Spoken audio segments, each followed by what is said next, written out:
With so much still unknown regarding Jake Retzlaff and his status with the BYU football program, I have come up with exactly one thing that I am very confident in saying about how BYU will handle it.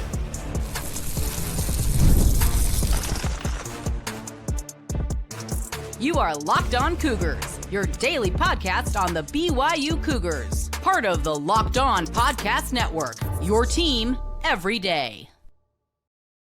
What's up, everybody? Welcome into Locked On Cougars, your daily podcast focused on the BYU Cougars. I'm Jake Hatch, executive producer at the KSL Sports Zone in Salt Lake City, Utah, and 13-year credentialed media member at BYU. I am your resident BYU expert and insider, and as always, thank you for making Locked On Cougars your first listen of the day. And as always, once again, thank you to all of you who are our everydayers right here on the Locked On Podcast Network. All right, coming up on today's show, we dig into the latest about Jake Retzlaff and his situation with the BYU football program as it continues to absolutely dominate headlines. Then we're going to talk BYU basketball. Their non-conference schedule continues to be built out with one high-profile exhibition involving a multi-time national champion. And then finally, we'll talk BYU football once again. Defensive tackles for BYU are something that they have really apparently got a type that they want to recruit, and they've executed very, very well. All right, coming up.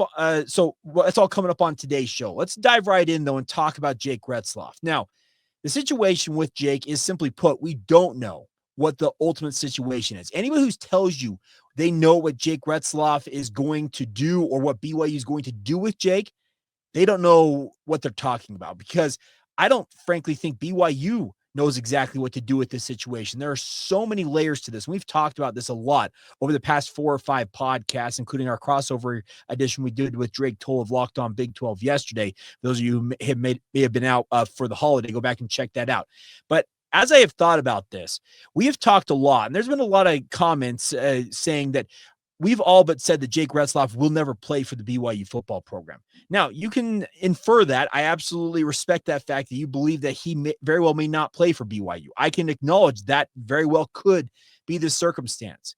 But as I mentioned in the open, there is one thing that I think BYU, that I can say that they will absolutely do, and that is they will work in their best interest. And that's not to say that they're going to cast Jake out and say, thanks, but get out of here. Let me take you back to 2020. Now, many of you will recall that's the year of the global pandemic. Things shut down for a significant period of time.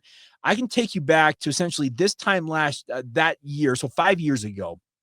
There were strong rumors that the college football season may not ultimately be played. There were so many different things, the restrictions of how much personal contact, remember the 6 feet spacing, all the different things.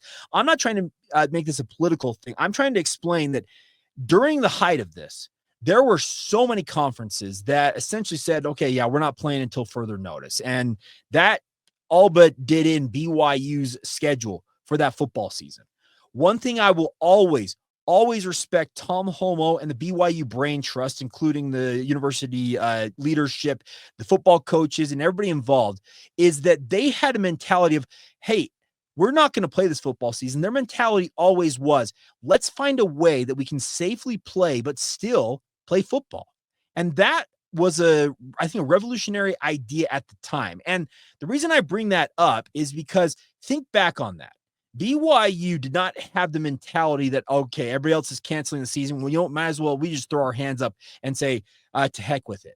No, they said, okay, we're going to investigate everything. And I remember getting criticism on this very podcast for talking about BYU considering playing football during the height of a global pandemic, to which we are still under, quite literally. But the bigger point was BYU looked out for themselves. Now, obviously, being an independent at the time, they were able to act in their best interest because they had to deal with themselves. They weren't locked into a conference that was making decisions for them.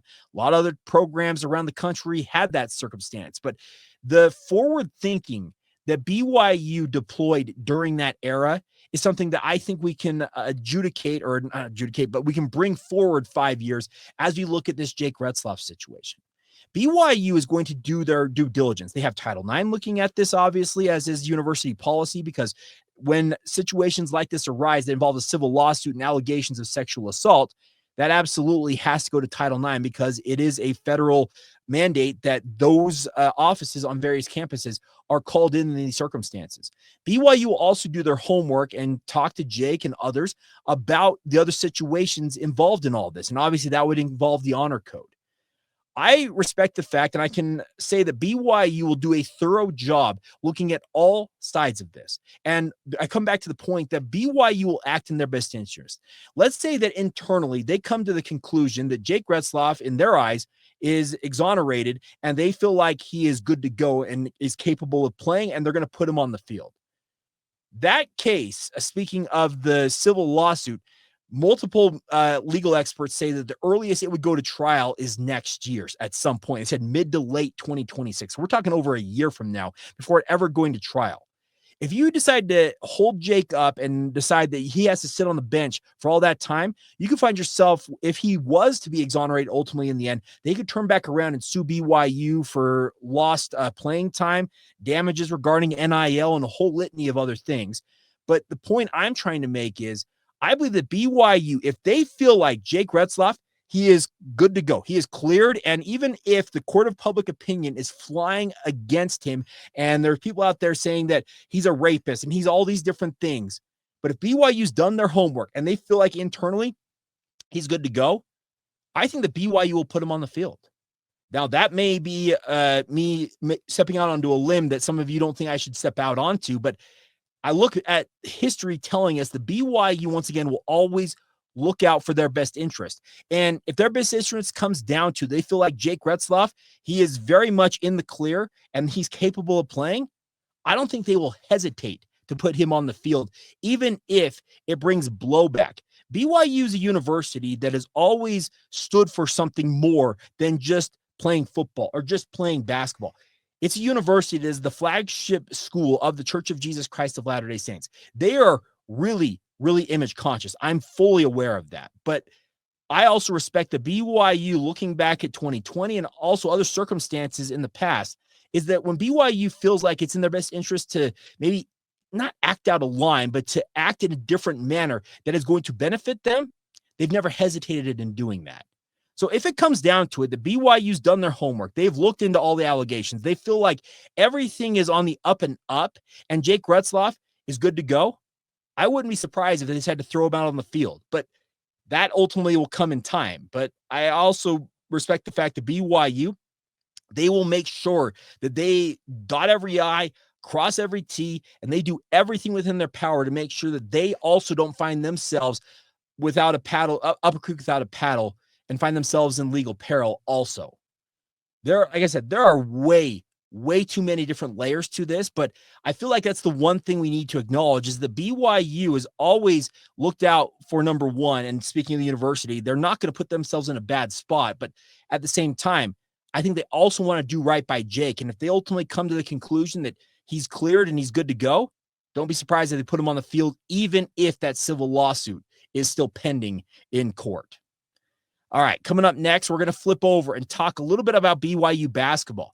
They have got a really stout non-conference slate coming together, reportedly supposed to be coming out in its entirety later this week. But we learned about one particular game that's got me really excited, and that involves a certain program that Michael Jordan once upon a time played for. And we'll talk about that next right here on Locked On Cougars. Thank you once again for making Locked On Cougars your first listen of the day. I want to remind you guys that our friends over at Monarch Money are one of our proud sponsors here. Have you ever checked your bank account and wondered, where in the crap did all my money go? Well, between dining out, online shopping, entertainment, and a bevy of other funnels, it's easy to lose track, and that's where Monarch Money comes in as your personal CFO, giving you full visibility and control over your finances. It's not just a budgeting app. It is a complete financial command center where you can track all of your accounts, investments, and spending in one place. You can stop just managing your money and actually start building wealth along the way. All of us want to have a little extra money in the account. Well, this is what it can help you do. The best part is when you start using Monarch, you can realize how much you're spending on food delivery and a bevy of other different things out there. Now you can budget smarter, save more, and more importantly, you can manage money with your partner. It's smoother than ever. Track shared and individual accounts, set goals, and stay on the same page without all the other stress that goes on when it comes to your money. So take control of your finances and do it with our friends at Monarch Money. Use the promo code LOCKEDONCollege at monarchmoney.com for 50% off off your first year. That's monarchmoney.com, promo code LockedOnCollege for half off your first year. Once again, get started today at monarchmoney.com. Thank you once again for making Locked On Cougars your first listen of the day. Hope you all are doing well on this Tuesday. It feels like a Monday, obviously back off of the holiday, but as always, thank you so much for subscribing, rating, reviewing, sharing the podcast with your family and friends. Can help us build this audience, and a big thank you in advance for all of y'all's support. All right. BYU basketball is putting together the non-conference slate, and Brian Santiago over the weekend was at the annual BYU Fathers and Sons camp that they hold on Memorial Day weekend down in Provo, and he revealed during at least one of his sessions, I guess you would call it, talking to the general group that was there, is that BYU is going to host North Carolina. Now, that obviously created some furor. When were they going to host North Carolina? Well, it's come out, Robbie McCombs and others that have reported that BYU will host North Carolina in one of their two exhibition games. Now, exhibitions are no longer a situation where you have that secret scrimmage where everybody knows it's happening, but they can't actually, report on it. You can't get a final score. They're supposed to be, secret, but we always knew who BYU or other programs are going to play, and word filtered out about how things went.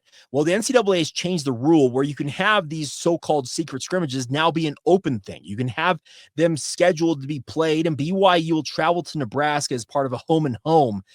Nebraska will return the favor next year. And then the other exhibition game here that BYU is going to host is actually going to be in Salt Lake City in the Delta Center, as North Carolina, the Tar Heels, coming to Salt Lake City. That's a pretty exciting thing, because the other part about this is these exhibitions, you can have fans attend and also at the same time can charge admission with the money going to charity. This is going to be a high-profile game. It wouldn't surprise me that this exhibition game that BYU is going to play in the Delta Center against North Carolina, and it actually would be the last game BYU plays in Salt Lake City this season, because they always have traditionally played at least one game in the regular season up there in Salt Lake. So we'll see what the ultimate outcome is of that game might be. But I'm telling you, in terms of exhibition games, this one very well might sell out, and it could generate quite a bit of cash for these two programs going, like I said, to charity and other avenues. It's a great game, and obviously it's a great tune-up game. Kevin Young has talked often about wanting to beef up the non-conference schedule overall for BYU. Once again, they'll play at Nebraska. They'll play at the Delta Center against North Carolina. But we also know that opening night of the college basketball season, November 3rd, they will be in Las Vegas to take on the Villanova Wildcats. That's a great game in and of itself. We also have their MTE, their mid-season tournament event. They'll face two of the trio of Dayton, Miami, or Georgetown, all of which could be pretty good teams. All of them are Power 6 programs, or Power 5, I guess, in this circumstance now with college basketball, with losing the Big 12. And then they're also going to play Clemson in the Jimmy V Classic at Madison Square Garden. Now, a lot of these are neutral site, and obviously you'd like to see more of these teams probably played in games probably played in Provo, Utah, where North Carolina comes to Provo. But I think at the same time, even though BYU is now on the same footing as these programs out there, there are still going to be programs who are going to big time the Cougars. And it feels like in some ways, North Carolina is doing just that. They'll say, hey, we'll play you in Utah. We won't play you in Provo. We'll play you in Salt Lake City at the Delta Center. Now, it's a relatively short drive up I-15. There's a lot of Cougar fans that live in and around the Delta Center in Salt Lake City, and also some from up north in the Davis-Weber County areas and even further north that will make that drive that maybe wouldn't make the drive to Provo. I really like the fact that Kevin Young has made a concerted effort to beef up this non-conference slate. He doesn't want this team led by A.J. DeBonce and obviously led by Richie Saunders going into the Big 12 slate feeling like they're underprepared, because I look back at last season. Look how pitiful the non-conference slate was for BYU, and it really, I think, had them thinking that, hey, we're ready for Big 12 play, and then they got into Big 12 play, and what they start? Was it 2-4 in Big 12 conference play before they really turned things on? It took them a minute to kind of get their bearings about them in Big 12 conference action. And until they did that, they didn't really find their footing. Now, all's well that ends well, because you made a run to the Sweet 16. You had a 9-game win streak down the stretch in that run, and a lot went right for BYU in that circumstance. But I also think at the same time, you can kind of look back at that and say, you know what? they need a stouter non-conference schedule. And Kevin Young talked to us in the media often about that, how they had to put things together on a really short notice because he hadn't been hired until April, didn't get his staff fully together. Probably, was it like May before they finally had most of the guys in place? So they are ahead of the curve right now. And yes, that non-conference slate already looks much stouter. Now, will there be bye games in there? Absolutely. It's very clear that there will be some games that BYU will pay teams to come to Provo, obviously, to play, but you can fit a lot more into that non-conference slate, especially with the fact that the Big 12 is backing off to 18 conference games this year versus the 20 they played a year ago. So there's at least 2 more non-conference games to work with on your schedule. And I fully expect that when we see this full schedule come out for BYU, it's going to have some really solid names on it, but there will also be those teams that you're okay. That's a scheduled win. That's a scheduled win, but that's just the nature of the game. I am curious. I'll say this on the non-conference slate. BYU is scheduled to travel to Wyoming this year. Now, they're supposed to make that trip last year. They ultimately decided to postpone it a year and get Wyoming to play them in the Delta Center in Salt Lake City, which ultimately ended up being a win and kind of provided the game that a guy like Mawit Mag emerged from as a key piece for BYU's rotation. But will they make that trip to Laramie? That's a big question, because I don't think that Kevin Young is keen on making that trip up there to the high plains, especially in November, maybe December, because quite frankly, the weather sucks and it's Laramie, Wyoming, and something against Laramie. It's lovely in the summer, but in the winter, it's awful. It's not a place that very many programs want to go to play. And a program of BYU stature, I'm not sure that they're too keen on that. The old adage under a guy like Tom Holmoe was that we signed an agreement when we were independent or we were in the West Coast Conference that we would make good on the home and home deals we signed with various G5 programs. So I'm interested to see under Brian Santiago if that philosophy prevails here, if they do make that trip to the Arena Auditorium up there in Laramie, or if they buy their way out trying to find a different game that they can obviously bring to Provo or play in the Delta Center that would bring more eyeballs and obviously more butts and seats that obviously line the pockets of the BYU basketball program. That's the interesting part about this. But I really like the way that this non-conference slate is coming together. And so long as it continues to kind of beef up here, I think they're going to be far better prepared, even involving the exhibition games against the likes of Nebraska and North Carolina. Speaking of BYU, for Big 12 play than they were a year ago, and that should help them hit the ground running and hopefully stay more in the race later in the season than they were, because they found themselves behind the 8 ball so early on in this Big 12 race. Yeah, they made up a lot of ground on the back half of that schedule, but what would have been like had they started maybe 4-2 versus 2-4 or 1-3? Whole different story, it feels like, for BYU in that circumstance. And we'll see what this ultimately pans out to be. All right, flipping back over to football coming up next. BYU has got a type, and they're trying to build up their trench play. And I think they've executed it very, very well with another big pickup over the weekend by the name of Alvin Puafua. What is their type for the defensive tackle position? We'll explain more next right here on Locked On Cougars.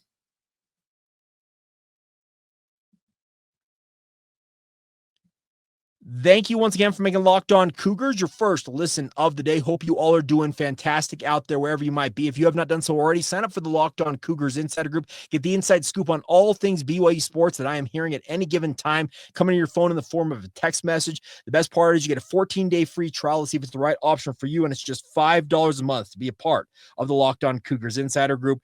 Would hope that many more of you will be signing up in the coming days and weeks. Another shameless plug. What I think is a really, really fun perk of this podcast, a great community we've got as well. All right, before we go on today's show, you probably saw the news over the weekend. Late Friday night, Alvin Puafua announced his commitment to the BYU football program. Now, the last name sounds familiar. It should if you're a high school football fan here in the state of Utah. Played at West High. Before that, spent a stint at Woods Cross High School. But Alvin was a pretty highly thought of prospect in the 2024 recruiting cycle. He was the top-rated defensive lineman in that recruiting class, and ultimately, at the end of the day, signed with the Hawaii Rainbow Warriors. Now, after one season out there in Hawaii playing in just 2 games, he kept his red shirt intact and ultimately decided this spring to hit the transfer portal, and now he's coming back home to play for the BYU Cougars. I said there was a type that BYU's recruiting to with regards to their defensive linemen, particularly their defensive tackles, and that is they want tall, big dudes on the interior of this defensive line. You know, look any further than Keanu Tanavasa, Justin Kirkland. Was Keanu Tanavasa, I think 6'4", 305. Justin Kirkland, 6'3", 345 is what they listed him at Oklahoma State. You've also brought in an AC Purcell from Southern Utah, who was 6'3", 300 when he came in. You look at these defensive tackles for BYU, and they have said, okay, we know what we want and what we're looking for in the interior of this D line, and we're not going to settle for anything less than that. And that's exactly why Alvin Puafua fits this. They list him, speaking of his time at Hawaii, at 6'4", 315 pounds. So look at last year's defensive tackle group, and I'll give you a little bit of an example. So last year, BYU had Nu'ole Tausellison, Joshua Singh, John Tamoepeau, Luke To'omalatai, Sani Tuala, Carson Tuje, Iosef Latuli, Anisi Purcell, and Keanu Tanavasa. Okay, so this is the spring defensive tackle room. But, okay, Nu'ole Tausellison, 6'1", 285 pounds, recently signed at Utah State. Joshua Singh, 6 foot 285, was a really, really fine contributor. He's now at Vanderbilt. John Tamoepeau, still around, 6'2", 300. Fits more in the mold of what BYU's looking for. Luke To'omalatai, 6'2", 315. Okay, that fits more with what BYU's looking for. Sani Tuala, 6'5", 290. Okay, he fits. They're still there. Carson Tuje, 6'3", 280. He has hit the transfer portal.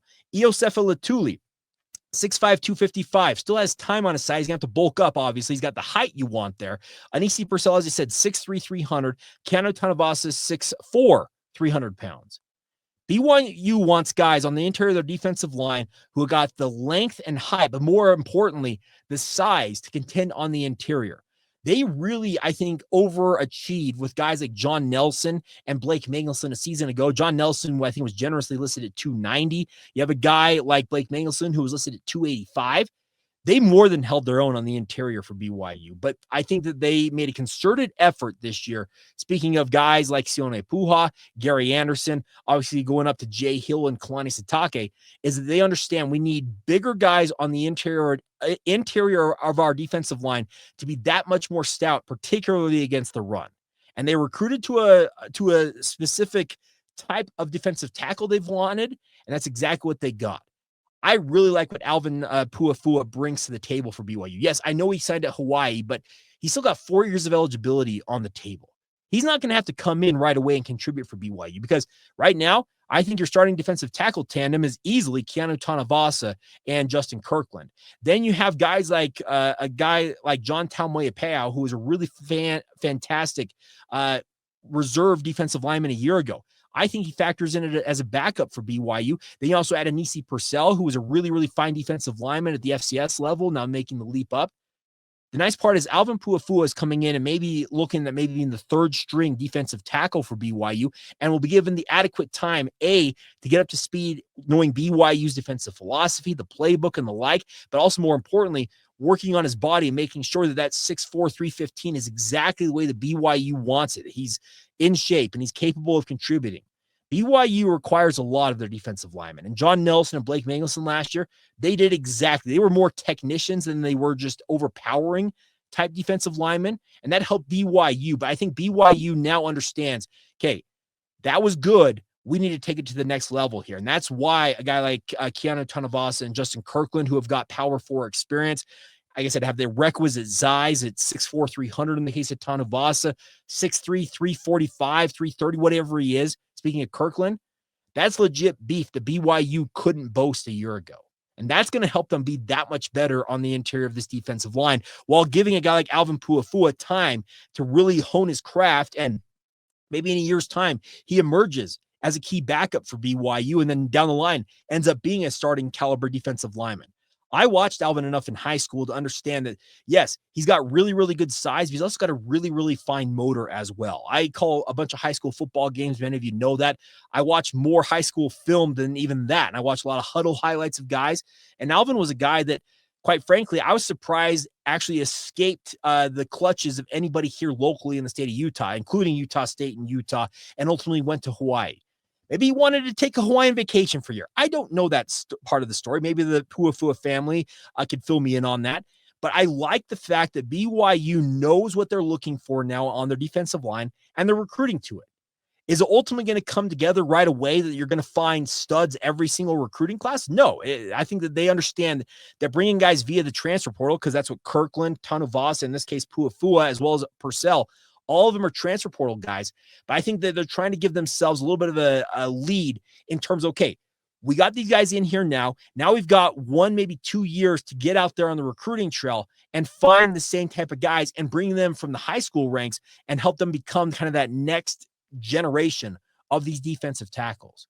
The other part is you got to be able to prove that you have success on defense. BYU's defense, ultra successful a year ago, top 40 in the country, really held their own with Jay Hill's scheme finally kind of taking hold with this unit. And now with, in theory, bigger athletes, better athletes, and guys who can more than hold their own and maybe at some point overpower, that means that BYU's defense could be even more potent than it was a year ago. You've got stud linebackers behind these guys on the defensive line in a guy like Isaiah Glasker as well as Jack Kelly. And those two, they'll clean up a lot of stuff on the field, whether it's going sideline to sideline, chasing down ball carriers, dropping into coverage, making big-time plays. You also got stud safeties like Tanner Wall behind you as well as Raider Demooney. The nice part is that these defensive linemen understand that, hey, I got to accomplish my job and trust that the other 7, 8, 9 guys around us are going to do their thing. And it's a thankless job on the interior of the defensive line more often than not. You're being asked to take on double and triple teams to free up other players to make plays. And a lot of people like to talk about the guy who made the tackle, but they don't understand that, hey, defensive tackle over there and a guy like Keanu Tanuvasa, he chewed up a double team and defeated it that allowed a guy like Jack Kelly, for example, to go and make a big TFL. It's a thankless job. It's an anonymous job, but at the same time, I think that the talent BYU's brought in on this defensive tackle core is that at the same time, if they have a one-on-one, go dominate it. Make the play in the backfield and be the hero this time. That's one thing that we didn't see enough of last year was one-on-one wins from the defensive line. And I'm talking from Tyler Batty to the interior, even over to a guy like Isaiah Banya. There was not enough one-on-one wins up front. They more than held their own. I felt like chewing up blocks and, like I said, allowing guys like Jack Kelly, Harrison Taggart, and Isaiah Glasker to be heroes.